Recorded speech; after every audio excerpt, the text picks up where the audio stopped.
de Marcos, capítulo 14. Nós vamos ler a partir do versículo 27. Quero falar um pouco hoje sobre vigilância. Pedro é avisado.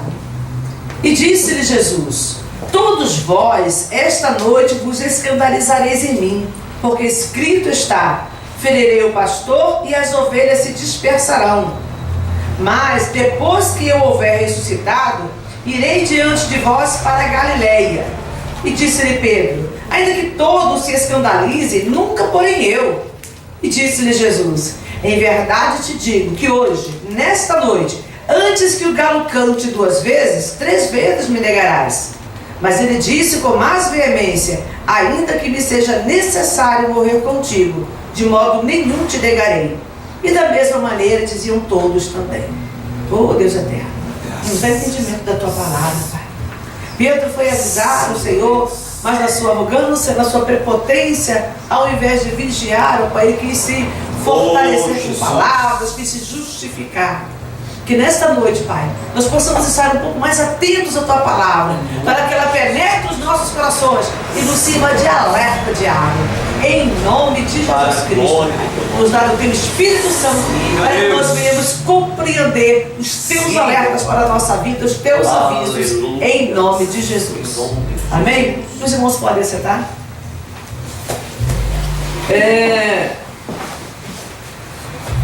Jesus ele deu um aviso. Ele estava já no finalzinho do seu ministério terreno, na mesma noite em que ele haveria de ser traído, e ele chama os discípulos e dá um alerta: olha, hoje vocês todos vão se escandalizar comigo. Quando a gente recebe um alerta, nós temos que aprender a fazer o quê? Ficar em alerta. É um alerta. Às vezes você está andando no trânsito e você vê as placas de sinalização. E tem algumas placas que são de sinalização: pare, fica, siga. E tem algumas placas que são amarelinhas, que são chamadas placas de alerta, que é para você estar atento. É uma lombada, é uma curva acentuada, é uma obra lá na frente. Está te chamando a atenção que tem alguma coisa diferente na estrada. Não é isso? Placa de alerta é para isso. E às vezes você, a placa de lombada está aqui a 30 metros de lombada. Só que aconteceu alguma coisa, a tinta da lombada está gasta, e aí você passa. Mas por que você passou? Ah, mas a culpa é da lombada que já está gasta, ninguém veio fazer. Mas tinha uma placa ali atrás, mandando você ficar alerta, e você não ficou. Então você manteve a tua velocidade e dá aquele, como diz o povo, quebra até as molas do carro, porque dá aquele solavanco. Uma curva acentuada, de repente você faz uma curva acentuada, é uma mão dupla, mas tem uma placa lá atrás que a curva é acentuada, e a pessoa entra e quando vê está de cara num outro carro, alguma coisa, que abre demais e tudo, não se tocou, tem uma curva acentuada, tem que reduzir. Então os sinais de alerta na vida da gente servem para isso, para que eu esteja atento, para que eu possa me prevenir acerca de uma situação que vem lá na frente. Então Jesus ele fala com Pedro: olha, essa noite vocês vão se escandalizar em mim. Não, eu estou disposto a morrer por ti, mas eu não vou me escandalizar em ti. É a nossa prepotência, é a nossa arrogância, e nós fazemos isso. Quantas vezes nós fazemos isso? Quantas vezes nós tomamos atitudes impensadas achando que já somos alguma coisa? E quanto mais o tempo passa, mais a gente conhece o Evangelho, pior fica. Por que o novo convertido muitas vezes se livra de mais situações do que o crente velho? Porque o crente velho muitas vezes ele é traído, porque ele acha que ele já sabe de alguma coisa, ele acha que ele já pode alguma coisa. Não, mas eu conheço a palavra. E às vezes você vai discutir com a pessoa, e a pessoa está na razão dela. Ela está errada, está com a vida totalmente errada, mas ela quer discutir Bíblia com você. Até me lembrei que domingo passado, nós estávamos em oração, e entrou uma pessoa alcoolizada, e quando o pastor ficou ali com a irmã, e quando o pastor foi atender, a primeira coisa que ele fez, na Bíblia ele mostra onde está assim, toda alcoolizada, está vivendo totalmente errado, mas ele quer mostrar que ele conhece a Bíblia. E falando coisas que ele não conhece, que não vale a pena discutir. Então, vigiar é isso, é estar atento em todo o tempo, porque nós cometemos erros. Se eu tenho consciência de que eu estou numa situação onde eu posso errar, eu não vou de qualquer jeito para aquela situação. Eu vou prevenida, eu vou em alerta o tempo todo. Na tradução da Bíblia Viva, fala estar sobre, quando Jesus fala vigiar, vamos abrir aqui São Mateus 26. Quando, já no finalzinho também, 26, 36.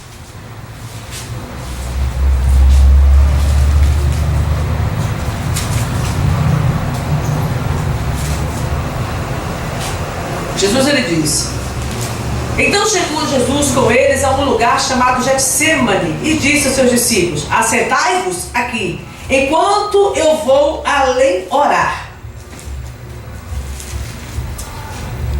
E no versículo 41, vigiai e orai.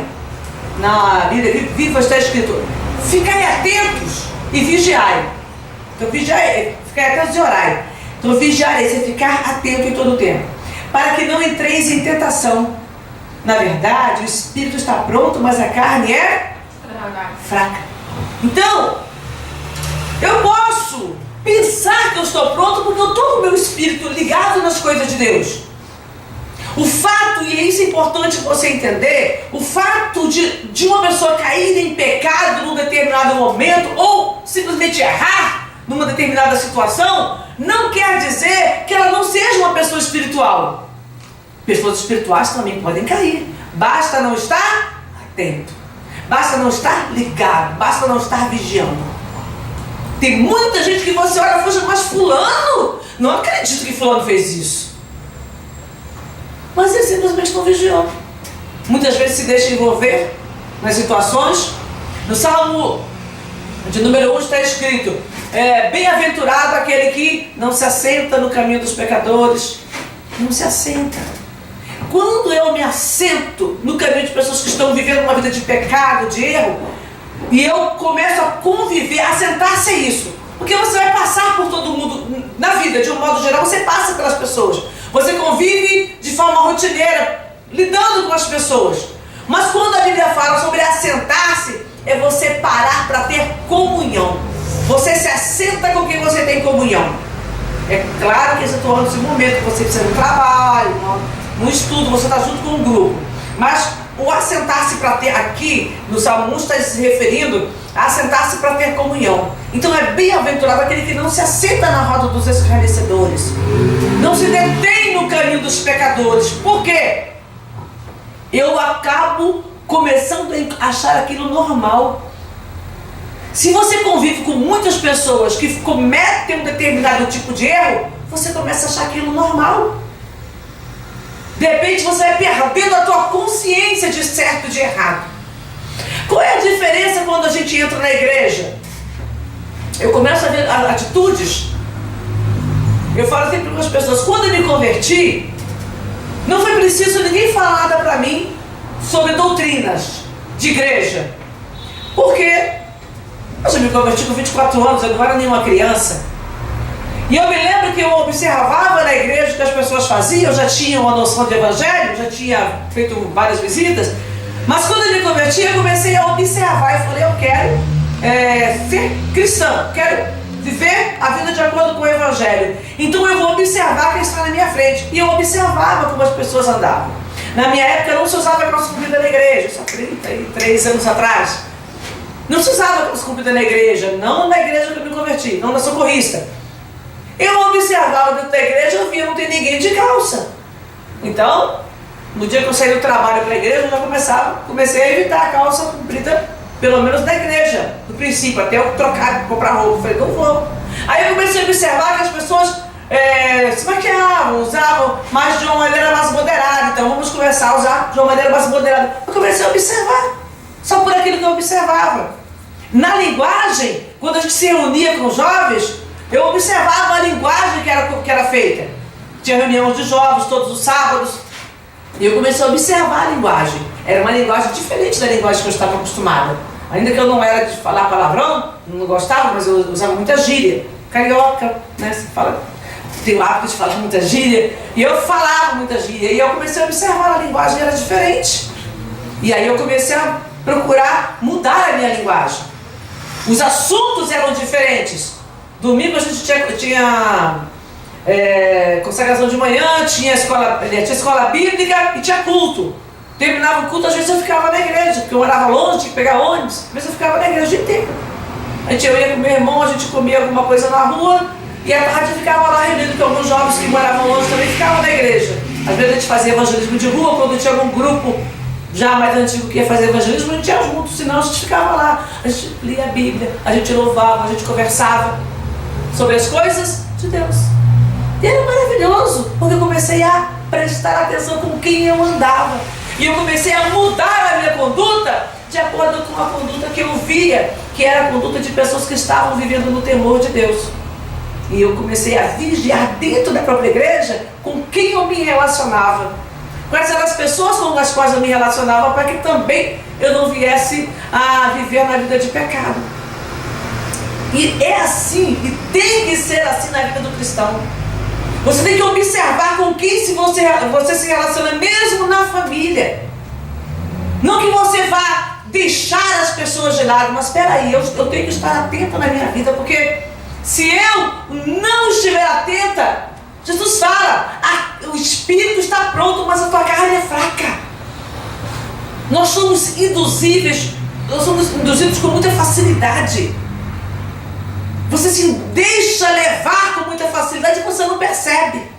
E é nisso que a gente erra, que a gente peca, que a gente transgride os mandamentos do Senhor. Jesus, ele estava atento. E ele sabia da fraqueza do ser humano. Aqueles homens tinham andado 3 anos com Jesus. E esses 3 anos vai um pouco além daquele que está 3 anos dentro da igreja. Porque eles andavam juntos, eles dormiam juntos, eles iam de cidade em cidade juntos. Eles estavam de uma forma muito mais contínua do que aquela pessoa que vem somente na hora do culto, 1 ou 2 vezes na semana. Porque eles conviviam durante o dia, eles comiam pão juntos, eles andavam juntos, eles entravam nas casas juntos, faziam visitas, iam para outras cidades.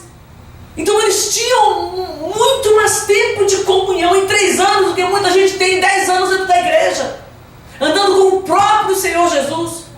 E ainda assim, ao término dos 3 anos, Jesus mostrou que eles não estavam prontos. Todos fugiram. Quando viram que Jesus foi preso, Pedro ainda tentou brigar, mas quando viu que Jesus realmente foi preso, porque era a hora dele ser preso, todos o abandonaram e fugiram.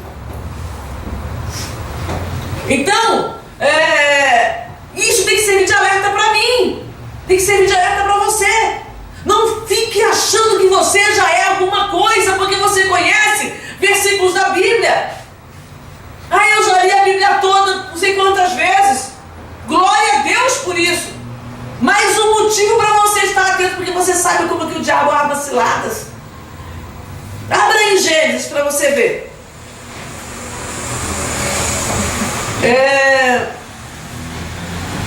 Gênesis capítulo 25, a partir do 29.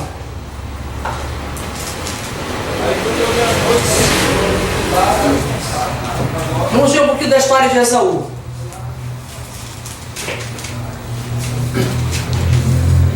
Gênesis, primeiro livro da Bíblia, capítulo 25, versículo a partir do 29. E Jacó cozera um guisado, e veio Esaú do campo, e estava ele cansado. E disse Esaú a Jacó: deixa-me, peço-te, comer deste guisado vermelho, porque estou cansado. Por isso se chamou o seu nome Edom.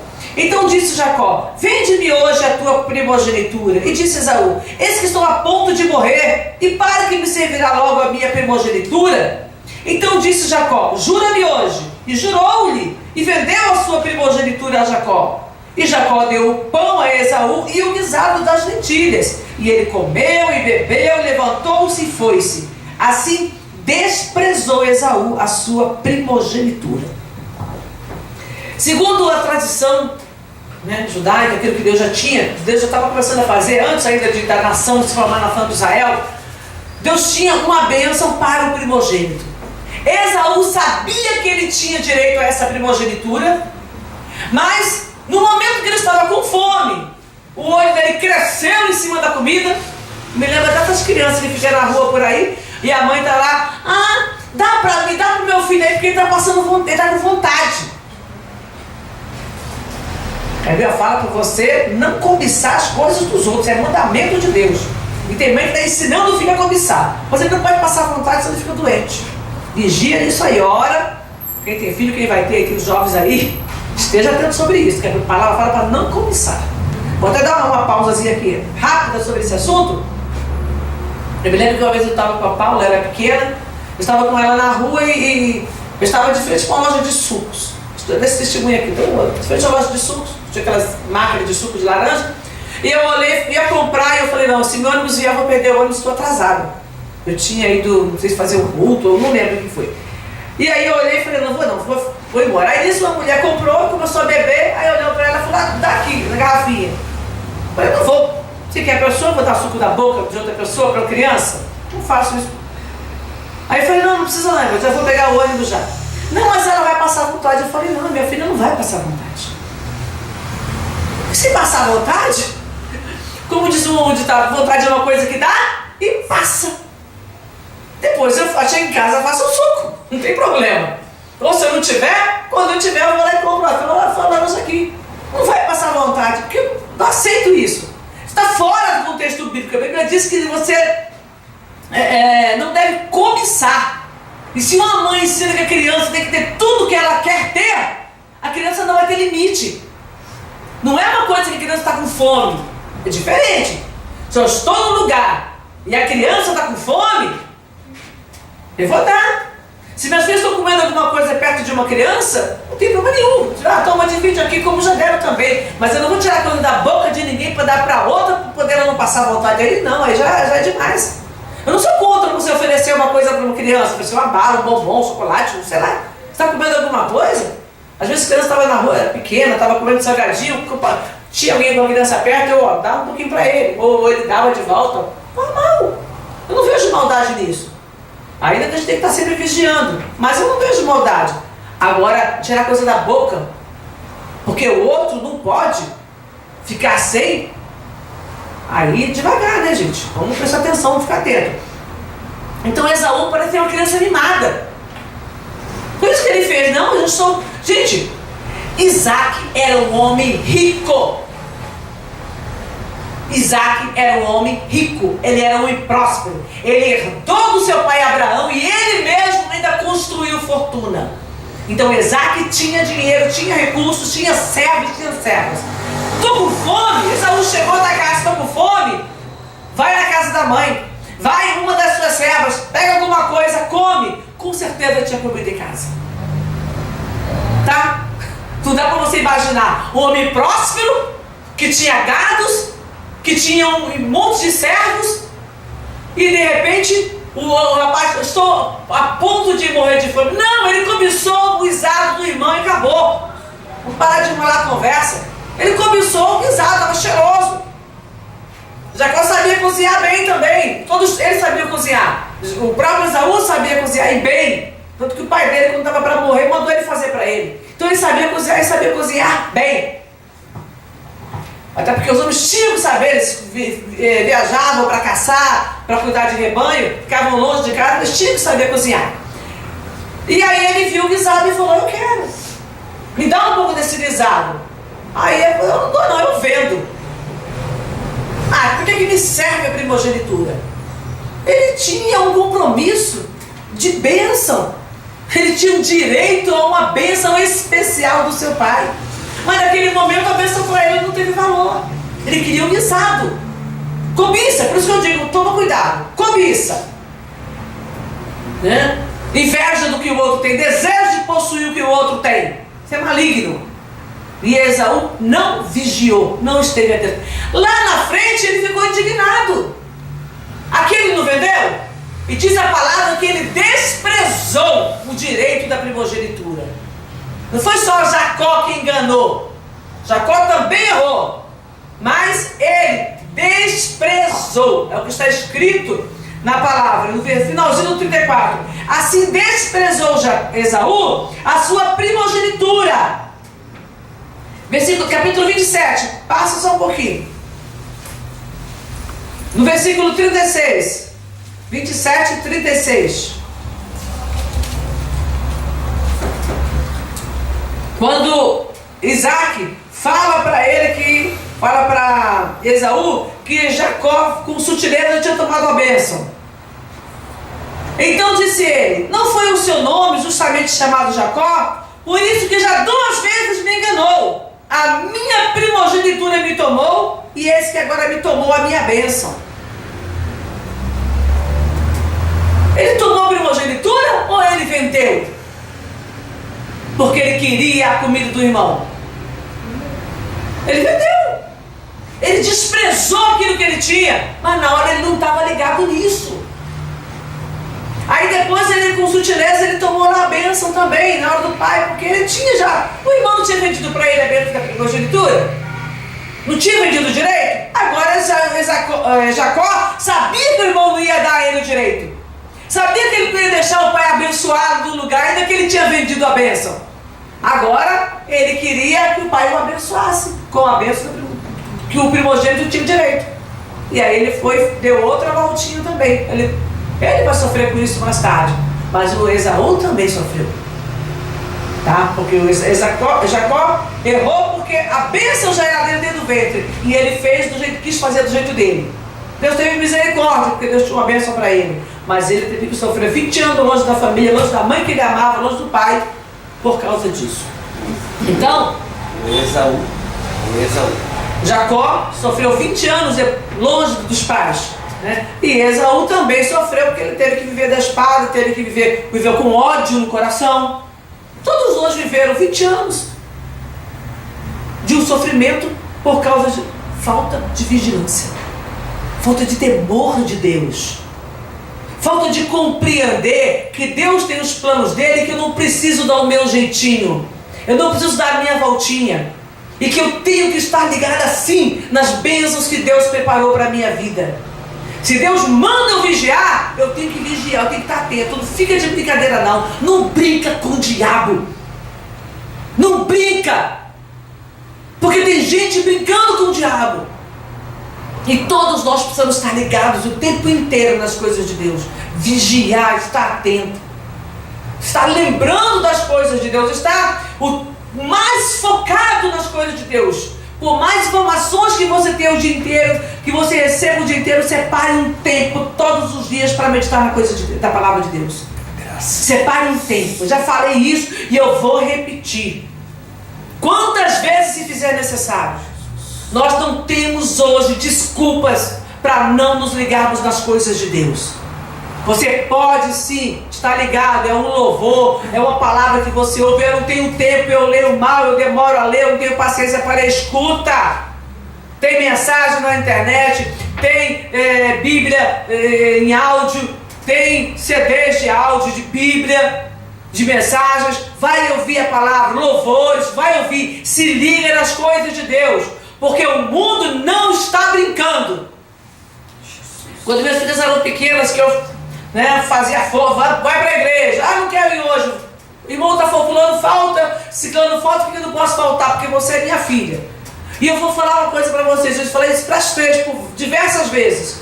Eu não preciso ensinar vocês a pecar, porque o mundo vai ensinar. Mas eu preciso ensinar vocês a palavra de Deus, porque o mundo não vai te ensinar isso. Então eu vou ensinar a palavra, e o mundo vai te ensinar a pecar. Mas pelo menos você vai poder fazer a sua escolha, porque você já vai ter conhecimento da palavra. Então, pequenininhas, era assim. E às vezes o pessoal falava, nossa, você está forçando seus filhos para a igreja. Sim. Tem gente que leva para o bar. Tem pai que leva para droga. Tem pai que leva criança pequenininha para fazer assalto, para disfarçar. Tem mãe que leva criança. Você vê vídeo na internet direto. Mães levando as crianças para roubar. A mãe distrai, a criança está roubando. Você vê hoje na internet direto. leva para o centro de macumba. Agora você que é crente não pode dar para ensinar as coisas de Deus? Ah, faz favor. A gente tem que pensar um pouquinho. Não somos marionetes para andar segundo o conselho dos outros, não. Eu não ando segundo o conselho dos ímpios. Eu vou andar segundo o que diz a palavra. A palavra fala que eu tenho que ensinar a criança, inculcar, andando, falando, levantando em todo lugar. Você tem que ensinar. Cresceu? Vai tomar a sua decisão. Cresceu? Vai fazer a sua escolha. Mas enquanto é pequeno, é você que ensina. É você que mostra para a criança, porque ela vai precisar estar atenta. E eu só vou ter o entendimento se eu conhecer o certo e errado. Se eu não tenho entendimento do que é certo, se eu não tenho entendimento do que é errado, como é que eu vou fazer uma escolha certa? Jesus andou com os discípulos. Ele ensinou para eles a fazer o que era certo. E na noite, antes de ser traído, ele diz: vigiai e orai. Ele leva eles para um monte. Jesus estava orando e falou: vigia, fica atento, ora. Agora é o poder, é a hora das trevas. Fica atento, fica esperto. Mas eles dormiram. Eles não conseguiam vigiar, os olhos deles estavam pesados. Tem hora que os teus olhos estão pesados, eles se fecham, você não vê o que está acontecendo. Trazendo isso para o lado do mundo espiritual, o teu olho fecha, você não enxerga. Está na tua frente as coisas e você não enxerga. Você não consegue perceber as ciladas que o adversário está tramando contra a tua vida. Você não se liga nisso. E a gente precisa estar atento o tempo inteiro. Porque o diabo está aprontando o tempo inteiro. Da mesma forma que existem anjos, o pastor falou aqui sobre isso essa semana, os anjos acampam-se ao redor daqueles que o temem e os livra. Os anjos estão acampados ao nosso redor, mas também existem demônios ao teu redor, bramando como um leão, buscando a quem possa tragar. Ele está procurando só uma brecha. Qual foi a brecha que o adversário usou para alcançar Pedro? Ele estava lá, ele conseguiu entrar lá no lugar da audiência. João tinha conhecimento lá com os homens e levou Pedro para dentro. Pedro e João entraram na sala de audiência. Jesus estava lá sendo julgado, ele estava lá com os criados se aquentando. Era uma noite fria, eles ficaram em volta de uma fogueira. E aí alguém falou com Pedro: olha, você é um dos dele. Não sou não. Você é, não sou. Terceiro, você é, a tua fala te denuncia. Não sou. Ele começou a praguejar, começou a brigar. Não sou. Ele negou. Jesus já tinha advertido, porque Jesus sabia, Jesus é onisciente. Ele é Deus. Então ele adverte Pedro. Mas Pedro não se ligou. E aí o adversário começou a usar os servos para catucar Pedro, para que ele negasse que conhecia Jesus. Eles estavam ali dentro, imagina, vendo Jesus ser julgado, vendo Jesus apanhar, vendo que Jesus não se defendia como nas outras vezes, que ele não saiu dali. Ele pensou: se eu falar que eu sou, eles vão me levar junto com Jesus. Eu vou apanhar. Eu vou ser crucificado. Porque era o que era feito com os heréticos, com aqueles que se levantavam contra Roma. E os judeus se aproveitaram e jogavam para lá também. Então, ele teve medo. Ele disse que estava pronto para morrer. Morrer na guerra é uma coisa. Você morrer atirando, né? Ou no caso ali, não era atirando, era flecha, dardo, era espada. Morrer numa guerra de espada é uma coisa. Você está lutando, o teu sangue, a tua adrenalina te move naquele momento ali que você não percebe. Os soldados iam para a guerra e os mais valentes iam na frente sem nenhum temor. Eles estavam cheios de adrenalina naquele momento ali. Estão até hoje, né? Vão para a guerra, eles estão ali naquela situação ali que eles podem matar e morrer. Eles sabem disso. Mas é bem diferente quando você é pego, feito prisioneiro, torturado e morto ali. Imagina, ficar numa cruz ali, servindo de vergonha, sendo injuriado, escarnecido, seu pai passando dor e demorando a morrer.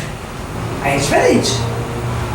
Então, Pedro disse que estava pronto a morrer com Cristo, mas numa guerra, num embate. Ele foi primeiro a puxar da espada e cortar a cabeça do outro, mas ele não estava pronto para sofrer martírio.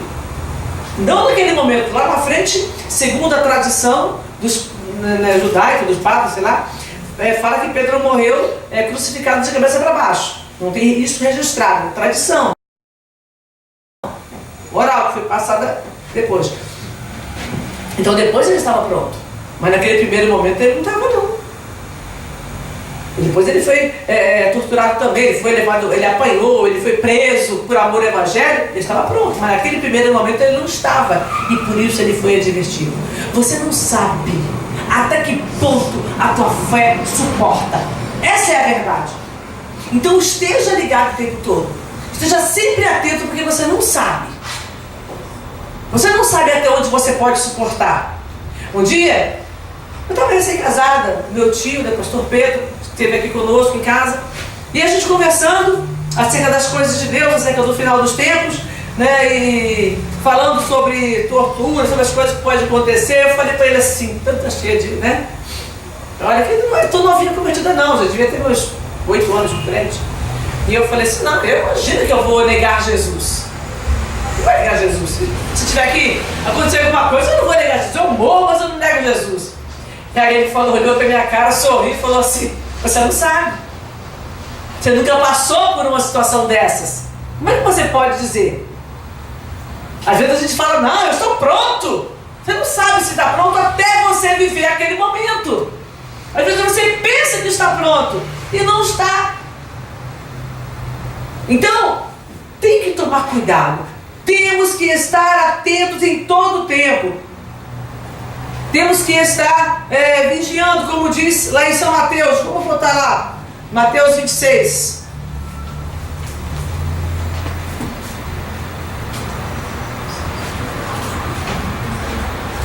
(26, 41). Vigiai e orai, para que não entreis em tentação. Você tem que vigiar e orar. O que é orar? Manter comunhão com Deus. Quando você está orando, você está conversando com o Senhor. Então se mantenha em oração. Separe um tempo diário, que seja 15 minutos, mas separe um tempo diário para conversar com Deus. Porque é difícil se manter em vigilância se você não tem comunhão com o Pai. É difícil se manter atento às coisas de Deus se só as coisas deste mundo ocupam a tua mente. Se só as conversas deste mundo, aquilo que você ouve, é só isso que ocupa a tua mente. Você não vai conseguir vigiar, porque você vai ver as coisas que estão acontecendo e vai agir e reagir de acordo com aquilo que você vê e ouve.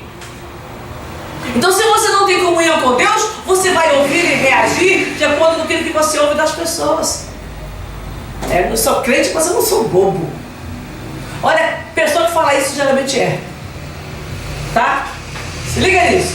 Quando você escutar alguém falar, eu sou crente, mas não sou bobo, geralmente ele é. É bobo segundo o conceito da palavra de Deus. É tolo. É tolo segundo os conceitos bíblicos. Porque ele começa a querer agir que nem mundano. Então nós precisamos estar ligados o tempo inteiro, precisamos estar vigiando, tá?